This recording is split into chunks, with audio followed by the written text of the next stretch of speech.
Once again, this budget will reflect the character of this government. A government that's always long on politics but short on plans. A government that has expressed contempt for cost of living issues, that has spent a decade attacking Medicare, calling for lower wages, seeing an increase in job insecurity, and simply not dealing with the cost of living pressures that families are feeling out there. This is a government that is out of touch and out of time. And 2 minutes to the end of their term, they're asking for a fourth term based upon spraying money around. The only time that this government holds a hose is to spray money around before an election. This is a government that can't be taken seriously in terms of looking after the interests of working people. And now they say that wages are going to increase. Well, they've had 55 projections about wage increases during their terms in office, and 52 of them they have missed. And it's interesting that Treasury, there are leaks out there saying that the pre-election fiscal outlook will be very different from the figures that appear in the budget tonight. Thanks, Anthony. This will be a panicked, desperate, tapped-out budget from a panicked and desperate and clapped-out government. Nothing the government announces in the budget will change the reality of falling real wages for Australian working families. This budget should be an opportunity to support communities affected by fire and flood, to do something meaningful to ease cost of living pressures, but also to plan for the future. This government is temperamentally incapable of seeing beyond an election. And so after tonight, when all of the nauseating spin and marketing has died down, this government will have left the Australian people $1 trillion in debt with not enough to show for it, falling real wages, and no plan for the future.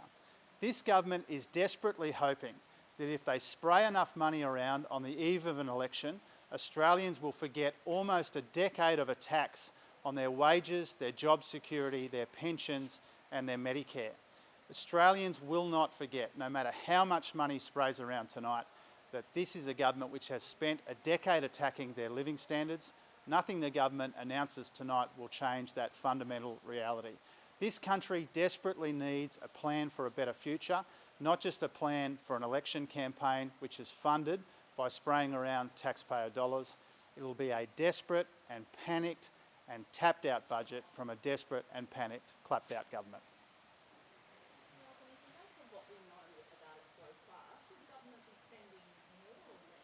It's a matter of the quality of the spend is the problem here. This is a government that have always prepared to spend tax money, payers' money, usually on itself, but it doesn't have a plan to actually grow the economy. Where's the plan for productivity growth? They still don't have an energy policy in this country, and that's the problem.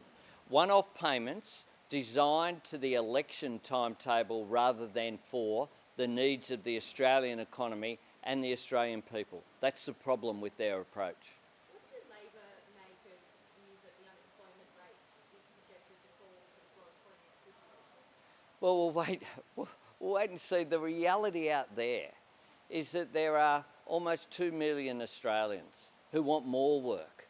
What we see is growth in the gig economy, a growth of casualisation, the growth of contracting and hire, labour hire companies. What we don't see is a growth in secure work, a growth in the sort of jobs where people can get a mortgage, where people can plan to have a family.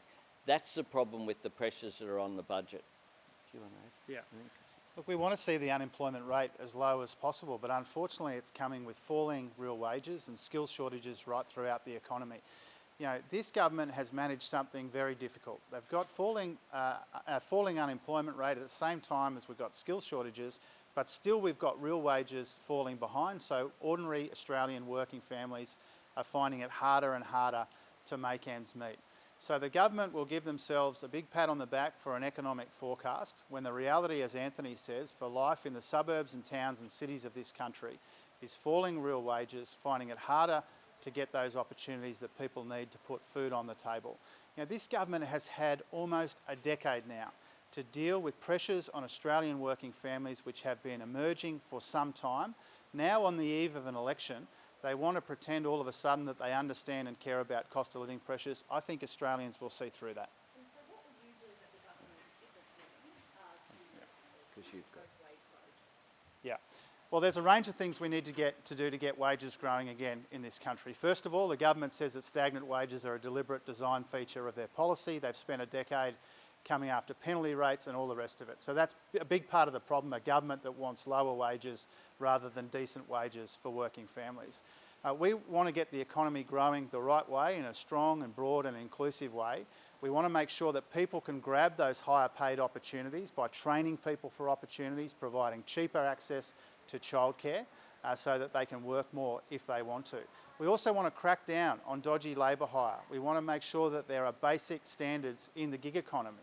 We want to make sure that Fair Work Australia is empowered to turn casual, insecure jobs into more permanent, more secure jobs. There are a range of things that we've been talking about for some time. Insecure work is like a cancer in our labour market. It's one of the reasons why we haven't been seeing the wages growth that we've wanted to see even well before the pandemic.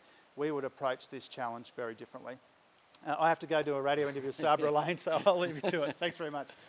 If I could add one thing on that as well, which is that we asked in the Parliament on multiple occasions, does the government support workers being paid the minimum wage? And their answer to that was, it's complicated. A government that doesn't even support Australians being paid the minimum wage is a government that can't be trusted when it comes to wages and living standards. How the budget has gone by in recent years, it doesn't have something in it for tradies. Is it time we shifted the focus away from tradies and towards other sectors of the workforce like aged care workers, nurses, especially female-dominated industries where they don't get paid anything like it and never get the attention Well, we need to support our tradies, but we also need to support other workers who the pandemic has shown are absolutely essential. And one group of those is aged care workers. You know, it's fine for this government to give speeches about how much they value aged care workers, childcare workers, the people who kept us going during the pandemic. But they won't even put a submission in to the Fair Work Commission saying that aged care workers deserve a wage increase. If you're earning $22 an hour for doing what is physically, emotionally demanding work in an aged care facility, looking after people who are vulnerable, who need care, you deserve something more than a thank you and a pat on the back.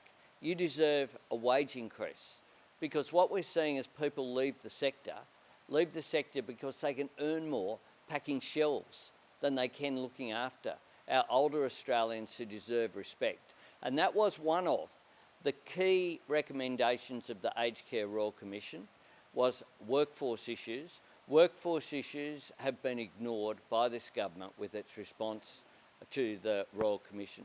Last one. You mentioned it was about quality, not quantity when it comes to the spending.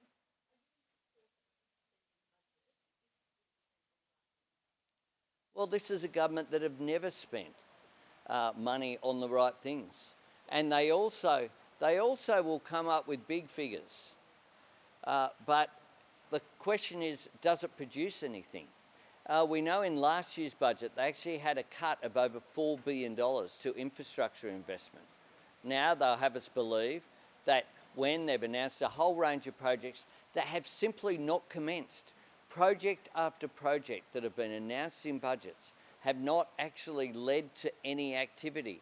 It's a bit like some of their defence spending that they talk about, but if it doesn't lead to anything other than a breach of contract and a cost to revenue without any outcome, then that's not good value spending. So we need to target spending and investment to areas that make a difference in the economy, to areas that boost productivity and boost employment, to areas that provide that long-term future. And that's what Labor is putting forward at this coming election, is a plan for a better future, a plan that has clean energy through the Powering Australia plan, fully costed, 604,000 new jobs, $275 reduction in people's energy bills by 2025. We have a plan for that cheaper energy to power advanced manufacturing, through our National Reconstruction Fund to create new jobs and new industries, to create those new opportunities. And we have a plan for fee-free TAFE and additional university places to make sure that Australians can fill those jobs that will be created in those new industries. That's what a plan for productivity looks like in one area. The other area is, how do you grow the economy through the 3 Ps? Productivity, participation, population. Our plan for childcare will deliver on all 3, which is why it's a positive economic plan, not a welfare plan. Thanks very much.